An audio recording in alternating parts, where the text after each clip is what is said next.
po sa ating lahat or magandang gabi kung saan man kayo ngayon.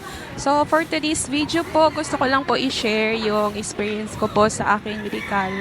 Kasi po mayroon pong nag-PPM sa akin or nagko-comments pero hindi ko po minsan ma-replyan kasi po minsan duty tayo. Ayan po, kung saan po ako nag-medical, ito po sa Supercare. Ayan, pag first time niyo po or new hire po kayo, marami po talagang proseso, no? Kasi syempre first time yung magpa-process ng record dito. Tapos grabe talaga yung clinic nila guys kasi hanggang 7th floor. So aakyatin mo, akyat ka na naman, baba ka na naman.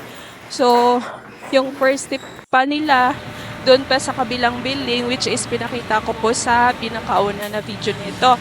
Sas yun, babalik ka na naman sa Patia building. Oh my God. Parang nakakapagod talaga. Pero, ganun talaga guys. Tiyaga lang talaga pag nag-a-apply tayo. So, anyway guys, if you are new in my YouTube channel, just subscribe my YouTube. So, you are also updated for my new video that I will be uploading soon. And, hit also the notification bell. So, by the way guys, itong video na to, yung pag-medical ko, actually, siguro i-reveal ko na hindi ako fit to work agad. So, may findings na nakikita sa akin. So, by the way, ito yung yung kabilang building nila. Ito yung daan. Palapit lang naman kung saan yung Patria building. Isang liko lang, tapos makikita mo na din yung isang building.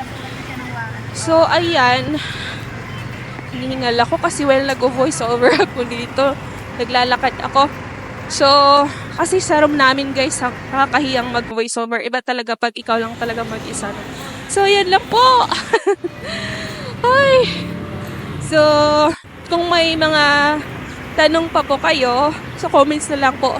At for sure, pag makikita ko naman yung mga comments at mga tanong nyo, for sure, sasagutin ko naman po. Ayan, so nag-EMR din ako. Tapos, pangatlong balik ko doon, nagpa-process ako ng cardio ko kasi may findings ako sa ECG, which is, dito lang naman nangyari. Siguro nung time na yun, akyat baba ako, napapagod. Tapos bigla akong in-ECG. So, ayan, barado ang heart kasi pagod sa kakaakyat baba.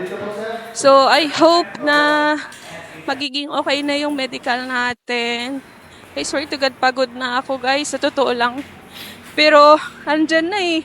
Bawal sumurrender kasi ang laki na ng gastos. So, ayun lang po. For the next video na lang po.